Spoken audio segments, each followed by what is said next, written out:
pag-ibig sa akin. Linisin mo sana ang aking karunungan at patawarin mo ang aking kasalanan. Ako'y kaawaan, o mahal kong Diyos, sang-ayon sa iyong kagandahang loob. Mga kasalanan ko'y iyong pawiin, ayon din sa iyong pag-ibig sa akin.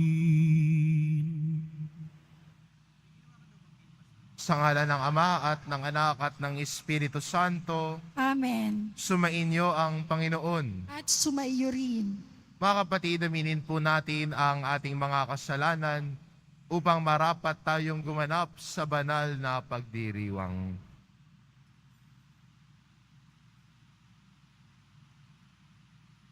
Inaamin ko Sa makapangyarihang Diyos at sa inyo mga kapatid, na lubha akong nagkasala sa isip, sa salita at sa gawa, at sa aking pagkukulang. Kaya isinasamo ko sa mahal na Birheng Maria, sa lahat ng mga anghel at mga banal, at sa inyo mga kapatid, na ako'y ipanalangin sa Panginoon ating Diyos. kaawaan tayo ng makapangyarihan Diyos. Patawarin tayo sa ating mga kasalanan at patnubayan tayo sa buhay na walang hanggan. Amen. Panginoon, kaawaan mo kami. Panginoon, kaawaan mo kami. Kristo, kaawaan mo kami. Kristo, kaawaan mo kami. Panginoon, kaawaan mo kami. Panginoon, kaawaan mo kami. Manalangin tayo. Ama naming makapangyarihan, sa iyong pagmamahal sa aming maaasahan, naging dalisay at matibay ang iyong sambayanan. Hindi ito makaiiral kapag hindi mo pinatnubayan. Kaya't sa pagsubaybay mo, lagi mo kaming pangasiwaan sa pamamagitan ni Hesukristo kasama ng Espiritu Santo, magpasawalang hanggan. Amen. Magsiupo muna ang lahat.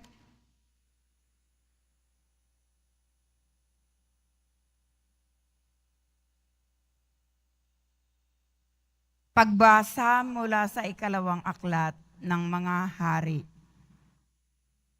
Noong mga araw na iyon, sa Syria ay may isang pinuno ng hukbo na labis na kinalulugdan ng hari pagkat matapang siya, makapangyarihan, at pinapatnubayan ng Panginoon, kaya laging matagumpay ang Syria.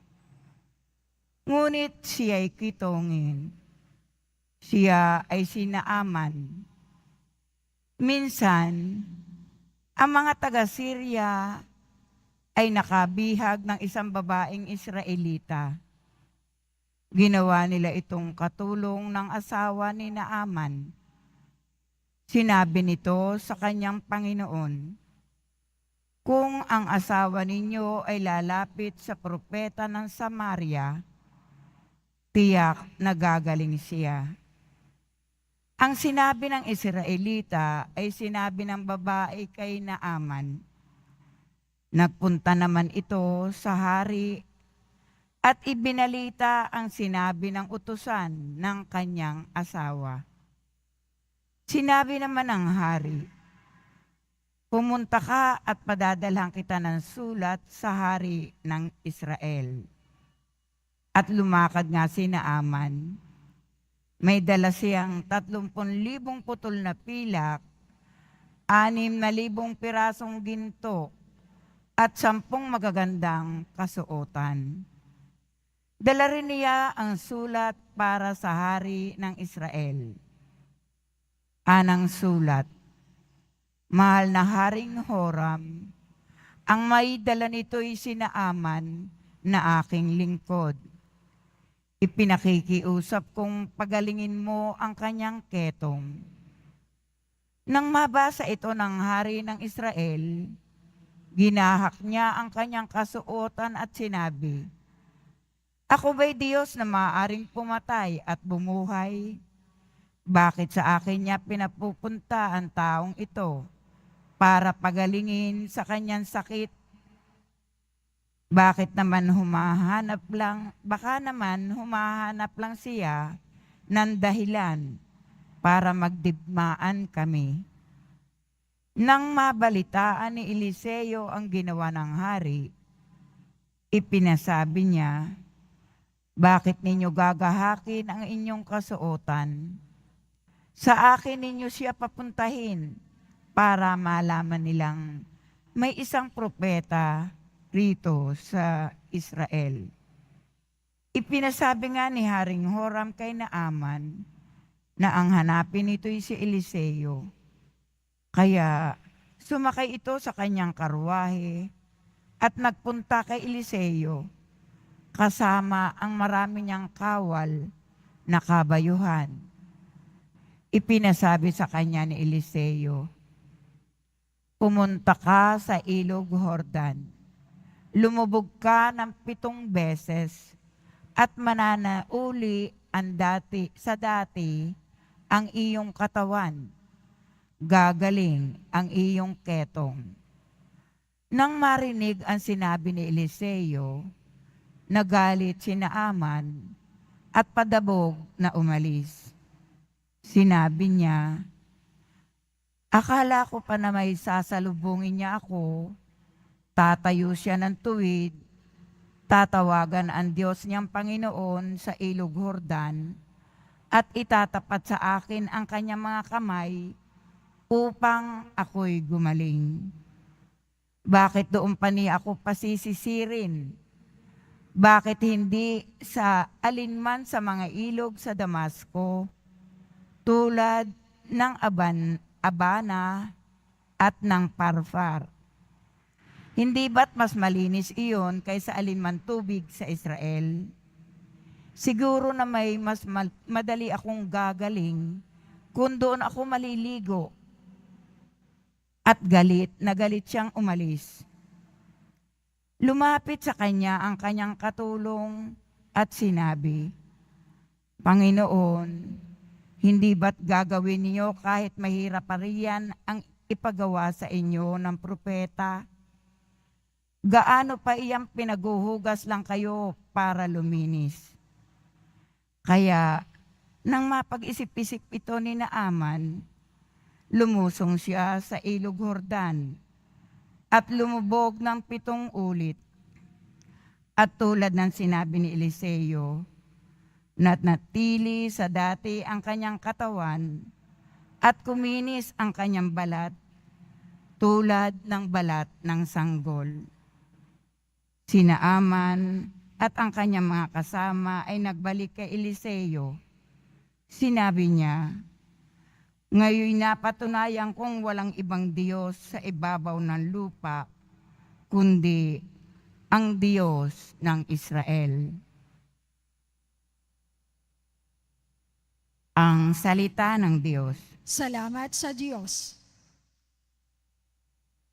Aking kinasasabikan, ang Diyos na nabubuhay. Aking kinasasabikan, ang Diyos na nabubuhay.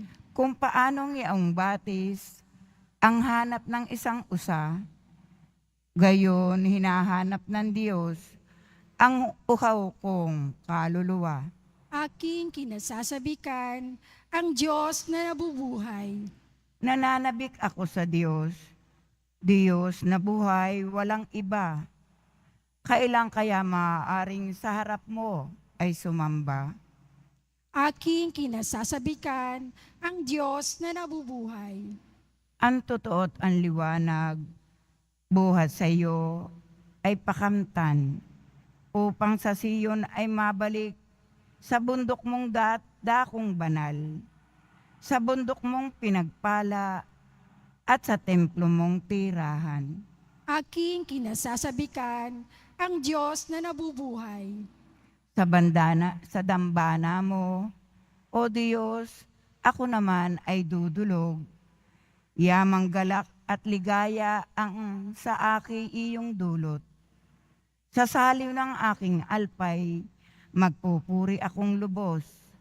Buong lugod na aawit ako sa Diyos na aking Diyos. Aking kinasasabikan ang Diyos na nabubuhay. Magsitayo na po ang lahat.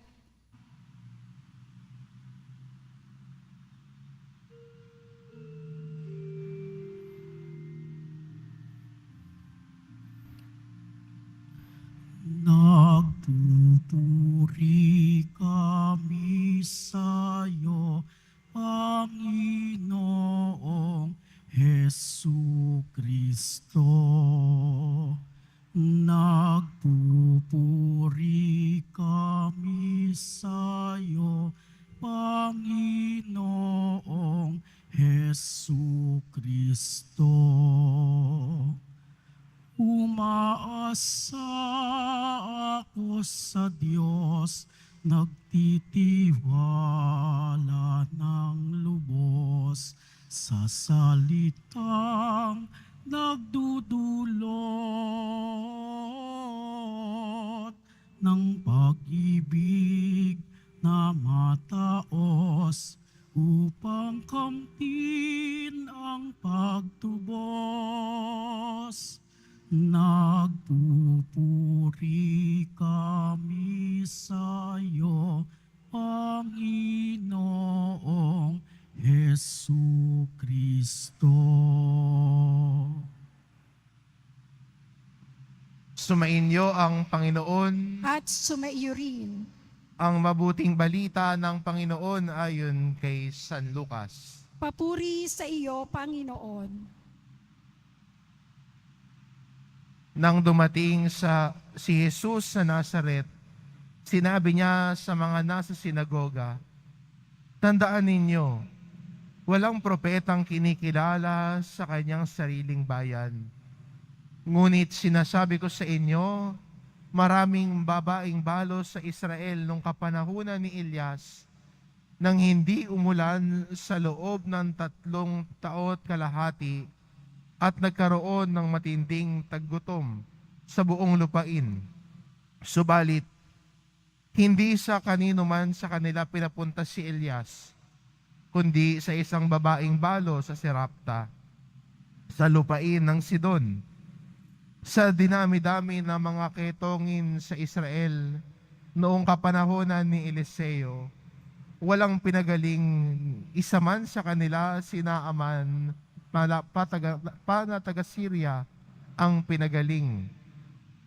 Galit na galit ang lahat ng nasa sinagoga nang marinig ito. Nagtindigan sila at ipinagtabuyan siyang palabas sa taluktok ng burol sa kinatatayuan ng bayan upang ibulid sa bangin. Ngunit dumaan siya sa kalagitnaan nila at umalis. Ang mabuting balita ng Panginoon. Pinupuri ka namin, Panginoong Hesu Kristo. Magsiupo muna ang lahat.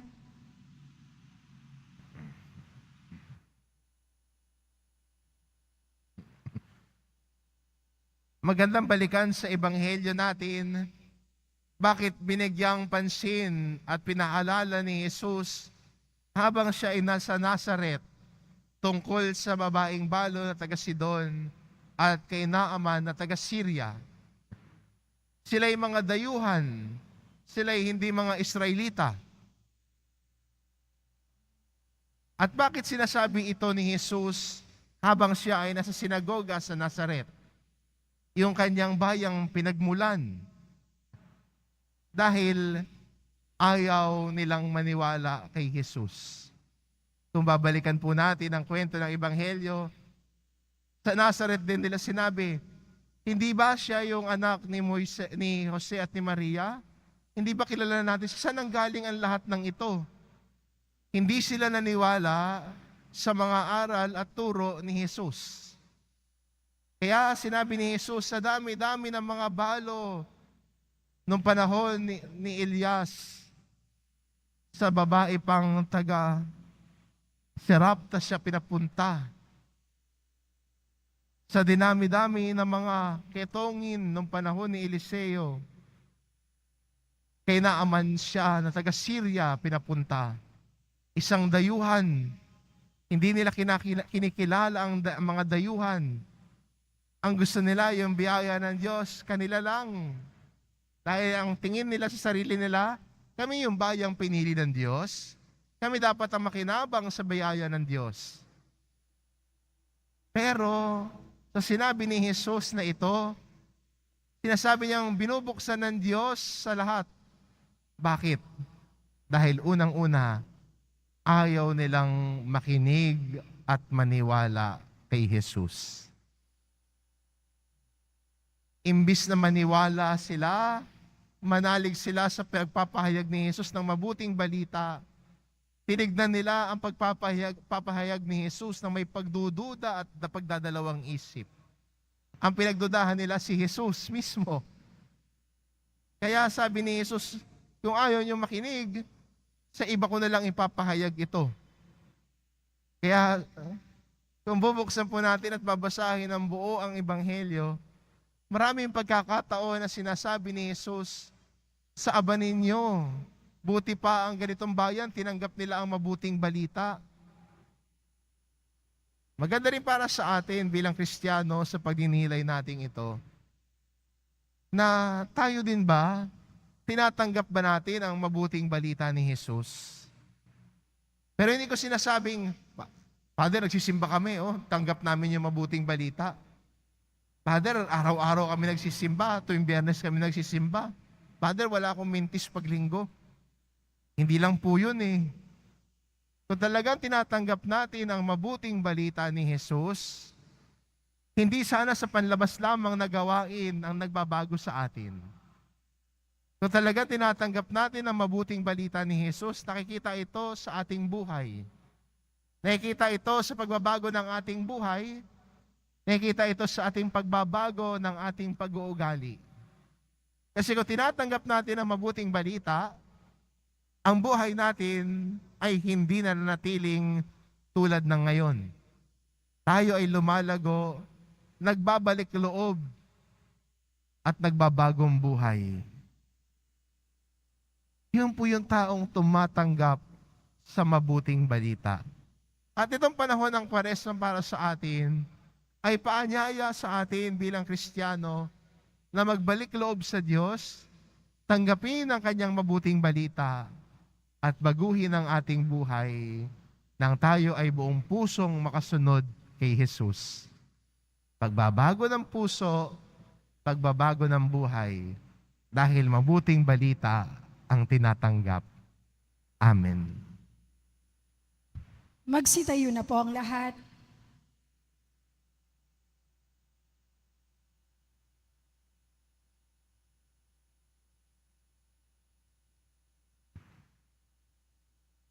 Minamahal kong mga kapatid, si Jesus ay hindi tinanggap sa kanyang sariling bayan. May pananampalatayang tinatanggap natin siya bilang ating Panginoon at ang tagapagligtas. At nananalangin tayo sa ngalan niya. Ang ating itugon, Panginoon, tulungan mo kaming magmahal ng tulad ni Jesus. Panginoon, tulungan mo kaming magmahal ng tulad ni Jesus. Ang mga pinuno ng simbahan, naway magpahayag ng salita ng Diyos na may tapang at isabuhay ito na may paninindigan. Manalangin tayo. Panginoon, tulungan mo kaming magmahal ng tulad ni Jesus. Ang mga magulang na Kristiyano, naway maging malakas upang makasunod kay Kristo na siyang daan at ang katotohanan at ang buhay. Manalangin tayo. Panginoon, tulungan mo kaming magmahal ng tulad ni Jesus. Ang ating pagpapakasakit ngayong Kwaresma, naway gawin nating higit na bukas sa mapanligtas na pag-ibig ng Diyos. Manalangin tayo. Panginoon, tulungan mo kaming magmahal ng tulad ni Jesus. Ang mga may sakit na nahihirapan sa kanilang kalagayan, Naway makita ang presensya ng Diyos sa kanilang buhay sa pamamagitan ng pangangalaga at malasakit ng kanilang mga pamilya. Manalangin tayo. Panginoon, tulungan mo kaming magmahal ng tulad ni Jesus. Ama naming makapangyarihan, sapagkat wala sa aming lumalapit kay Jesus, kundi mo kami akayin sa Kanya. Hinihiling namin ito sa pamamagitan ni Kristong aming Panginoon. Amen. Magsiupo na po ang lahat.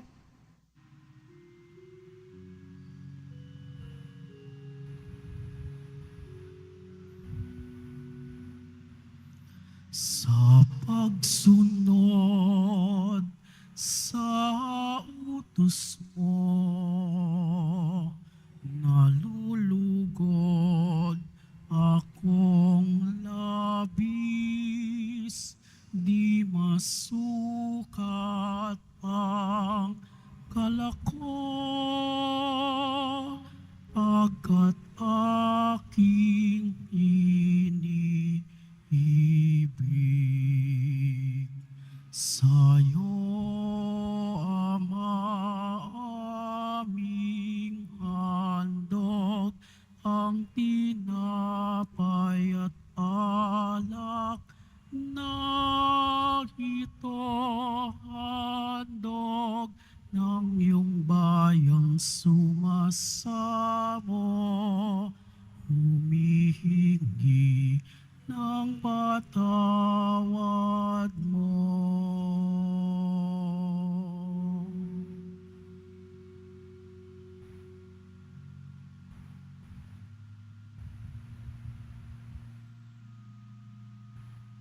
Magsitayo na po ang lahat. Manalangin kayo mga kapatid upang ang paghahain natin ay kalugdan ng Diyos amang makapangyarihan. Tanggapin nawa ng Panginoon itong paghahain sa iyong mga kamay, sa kapurihan niya at karangalan, sa ating kapakinabangan at sa buong sambayanan niyang banal. Ama naming lumikha, ang aming paglilingkod sa paghahain ngayon ay lubusin mo sa aming pakikinabang sa dulot mong kaligtasan sa pamamagitan ni Hesukristo, kasama ng Espiritu Santo, magpasawalang hanggan. Amen. Sumainyo ang Panginoon. At sumaiyo rin. Itaas sa Diyos ang inyong puso at diwa. Itinaas na namin sa Panginoon. Pasalamatan natin ang Panginoong ating Diyos. Marapat na siya ay pasalamatan. Ama naming makapangyarihan, tunay ngang marapat na ikaw ay aming pasalamatan sa pamamagitan ni Hesukristo na aming Panginoon. Minarapat mong ang pagtitiis para sa naghihirap ay maging tagapagpahiwatig ng pasasalamat na aming inihahain ngayon sa iyong hapag. Ang iyong anak ay ulirang tagabigay ng pagsasaluhan ng mga nagugutom at mga nauuhaw. Sa pagsunod namin sa giliw mong anak, ang pagkamaawain mo ay aming ginanap upang ang pag-iimbot ay mapawing lahat sa aming pag-uugali at gawaing binabalak. Kaya kaysa ng mga anghel na nagsisiawit ng papuri sa iyo, nang walang humpay sa kalangitan, kami nagbubunyi sa iyong kadakilaan. Santo, Santo, Santo, Panginoong Diyos ng mga hukbo, napupuno ang langit at lupa ng kadakilaan mo. O sana sa kaitaasan, pinagpala ang naparirito sa ngalan ng Panginoon. O sana sa kaitaasan, magsiluhod po ang lahat. Ama naming banal, ikaw ang bukal ng tanang kabanalan, kaya't sa pamamagitan ng iyong Espiritu, gawin mong banal ang kaloob na ito, upang para sa aming maging katawan at dugo ng aming Panginoong Hesukristo. Bago niya pinagtiis ang kusang loob na maging handog, hinawakan niya ang tinapay, pinasalamatan kanya.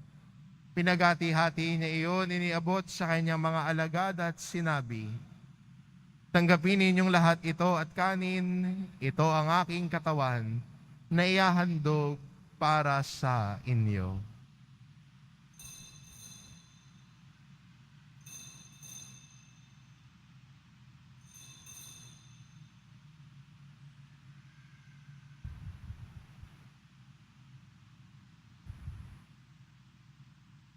Gayon din naman na matapos ang hapunan, hinawakan niya ang kalis.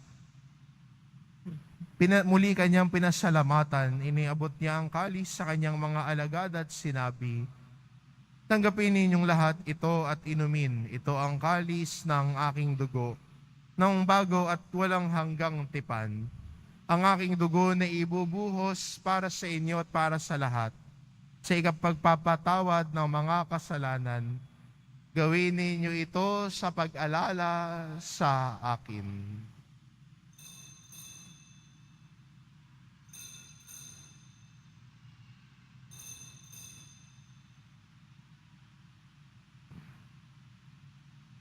Magsitayo na po ang lahat. Ipagbunyi natin ang misteryo ng pananampalataya. Si Kristo'y namatay, si Kristo'y nabuhay, si Kristo'y babalik sa wakas ng panahon. Ama, ginagawa namin ngayon ang pag-alala sa pagkamatay at muling pagkabuhay ng iyong anak. Kaya't inaalay namin sa iyo ang tinapay na nagbibigay buhay at ang kalis na nagkakaloob ng kaligtasan. Kaming nagpapasalamat dahil kami iyong minarapat na tumayo sa harap mo para maglingkod sa iyo. Isinasamo namin kaming magsasalo-salo sa katawan at dugo ni Kristo ay mabuklod sa pagkakaisa sa pamamagitan ng Espiritu Santo. Ama, lingapin mo ang iyong simbahang laganap sa buong daigdig. Puspusin mo kami sa pag-ibig, kaisa ni Francisco na aming Papa at ni Jose na aming Obispo at ng Tanang Kaparian. Alalahanin mo rin ang mga kapatid naming nahimlay na may pag-asang sila'y muling mabubuhay, gayon din ang lahat ng mga pumanaw. Kaawaan mo sila at patuloyin sa iyong kaliwanagan. Kaawaan mo at pagindapatin kaming lahat na makasalo sa iyong buhay na walang wakas. Kaisa ng mahal na Birheng Maria na ina ng Diyos, ng kabiyak ng puso niyang si San Jose, kaisa ng mga apostol at ng lahat ng mga banal na namuhay dito sa daigdig ng kalugod-lugod sa iyo. Maipagdiwang nawa namin ang pagpupuri sa ikararangal mo sa pamamagitan ng iyong anak na aming Panginoong Hesu Kristo.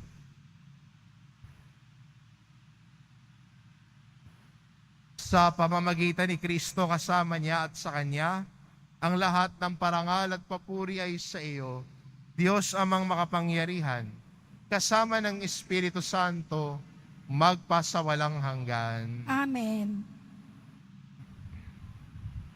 Sa tagubilin ng mga nakagagaling na utos at turo ni Jesus na Panginoon natin at Diyos, ipahayag po natin ng lakas loob. Ama namin, sumasalangit ka, sambahin ang ngalan mo, mapasa amin ang kaharian mo, sundin ang loob mo, dito sa lupa para nang sa langit. Bigyan mo kami ngayon ng aming kakanin sa araw-araw, at patawarin mo kami sa aming mga sala, para nang pagpapatawad namin sa nagkakasala sa amin. At huwag mo kaming ipahintulot sa tukso, at iadya mo kami sa lahat ng masama. Hinihiling namin kami adya sa lahat ng masama pagkalooban ng kapayapaan araw-araw, iligtas sa kasalanan at ilayo sa lahat ng kapahamakan. Samantalang aming pinananabikan ng dakilang araw ng pagpapahayag ng tagapagligtas naming si Hesu Kristo. Sapagkat iyo ang kaharian at ang kapangyarihan at ang kapurihan magpakailanman. Amen. Panginoong Hesu Kristo, sinabi mo sa iyong mga apostol, kapayapaan ang iniiwan ko sa inyo, ang aking kapayapaan ang ibinibigay ko sa inyo. Tunghayan mo ang aming pananampalataya at huwag ang aming pagkakasala. Pagkalooban mo kami ng kapayapaan at pagkakaisa. Ayon sa iyong kalooban, kasama ng Espiritu Santo, magpasawalang hanggan. Amen. Ang kapayapaan ng Panginoon ay laging sumainyo. At sumaiyo rin. Magbigayan kayo ng kapayapaan sa isa't isa.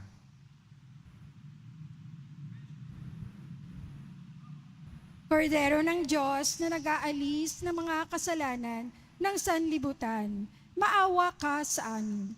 Kordero ng Diyos na nag-aalis ng mga kasalanan ng sanlibutan, maawa ka sa amin. Kordero ng Diyos na nag-aalis ng mga kasalanan ng sanlibutan, ipagkaloob mo sa amin ang kapayapaan. Magsiluhod po ang lahat.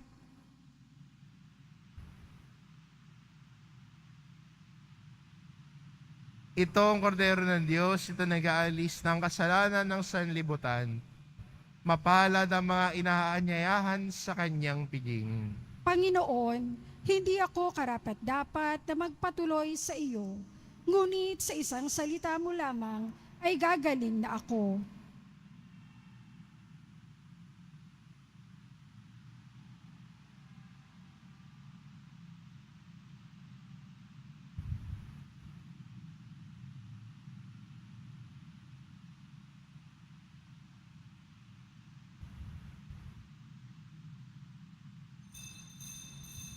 Para sa lahat ng tatanggap ng banal na komunyon, sasagot po tayo ng amen. Pagkasabi ng pari o ng lay minister ng katawan ni Kristo at isubo agad sa bibig bago umalis sa harapan ng pari o lay minister. Sumunod po tayo. Maraming salamat po.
Manalangin tayo.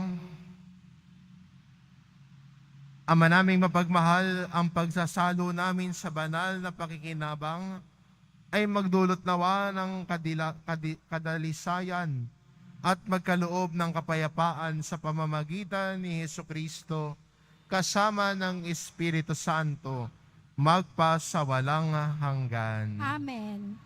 Sumainyo ang Panginoon. At sumaiyo rin. Mahal na pong Jesus Nazareno, inihayag mo sa pamamagitan ng krus ang walang maliw na pag-ibig ng Diyos sa sangkatauhan. Pakinggan mo ang kahilingan ng iyong angkan na nagsusumamo sa iyo. Makakamtanawa nila ang iyong katugunan at tanggapin ang kasagutan ng may utang na loob na tinatanaw. Basbasan din po ninyo ang mga may dala-dala nilang imahin at dasalan. Sa pamamagitan ng bendisyon na ito, naway maalala nila ang mga pangako nila noon sa binyag, na ikaw ang kanilang iibigin at paglilingkuran, bilang Panginoon magpasawalang hanggan. Amen. At pagpalain kayo ng ating mapagmahal na Diyos, ang Ama, at ang Anak, at ang Espiritu Santo. Amen. Humayo kayo, taglay ang kapayapaan ng poong Jesus Nazareno. Salamat sa Diyos.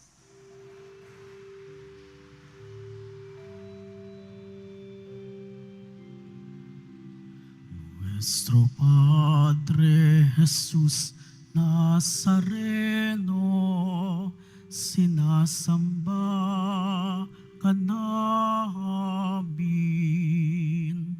pinipintuho ka namin, aral mo ang aming buhay. buhay at kaligtasan. Nuestro Padre Jesus Nazareno, iligtas mo kami sa kasalanan. Ang krus mong kinamatayan ay sagisag ng aming kaligtasan. Nuestro Padre Jesus Nazareno, dinarangal ka namin. Nuestro Padre Jesus Nazareno, niluluwalhati ka namin. Nuestro Padre Jesus Nazareno, dinarangal ka namin. Nuestro Padre Jesus Nazareno, niluluwalhati ka namin.